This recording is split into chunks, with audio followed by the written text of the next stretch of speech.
Social media இருந்தனால இந்த பிரச்சனை வெளியே தெரிஞ்சது. அப்படி சோஷியல் மீடியா இல்லைன்னா அந்த பிரச்சனை யாருக்குமே தெரிஞ்சிருக்காது. देखो आगे बताओ। अम्मी को आएंगे मेरे मरने के बाद, ये सब फंसेंगे। कौन कौन सब फंसेंगे, कौन सब फंसेगा? ये पुलिस वाले फंसेंगे, फंसेंगे वो लोग। அவங்க பேசுகிற மொழி வேணால் நமக்கு புரியாமல் இருந்திருக்கலாம். இந்தியாவில் உள்ள அனைவரும் என்னுடைய சொந்தங்கள்னு சொல்லும்போது எனக்கு மனசு ரொம்ப வலிக்குது. ராஜஸ்தானில் 30 ஆண்கள் ஒன்று சேர்ந்து ஒரு 13 வயது சிறுமியை பாலியல் ரீதியாக துன்புறுத்தியிருக்காங்க. கிட்டத்தட்ட 5 நாட்களுக்கும் மேலே அந்த பொண்ணை சித்திரவதைப்படுத்தியிருக்காங்க. நான் பல காணொலியில் பேசியிருக்கேன்.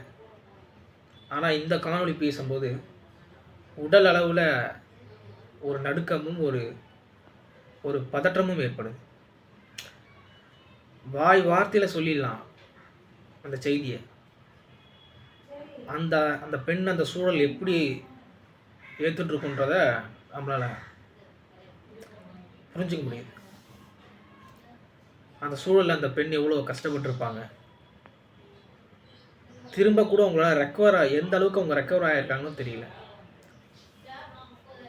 மோசமான கேவலமான ஒரு உயிரினங்கள்கிட்ட நம்ம வாழ்கிறோன்றது நம்ம கஷ்டமாக இருக்குது. தயவு செஞ்சு அந்த 30 பேர்த்தையும் காசு வாங்கிட்டோ இல்லை சிறைச்சாலை போட்டோ அவங்கள சந்தோஷமாக வெளியே நடமாட விட்டுறாதீங்க. கடுமையான தண்டனை வேணும். தயவு செஞ்சு இந்த நீதி கொடுக்கும் அந்த நீதிமன்றம்லாம் கொஞ்சம் தன்னோட பிள்ளைக்கு அது மாதிரி நேர்ந்திருந்தால் என்ன பண்ணுமோ அதை தான் அந்த நீதி இப்போ பண்ணணும். நம்ம இந்திய நாட்டில் நீதி எப்போவோ செத்துடுச்சு. எப்போ தெரியுமா? எப்போ ஒரு பெண்ணை மேலே துணி கூட இல்லாமல் தெரு ஃபுல்லாக ஓட விட்டுச்சோ அப்போவே அந்த நீதி செத்துடுச்சு.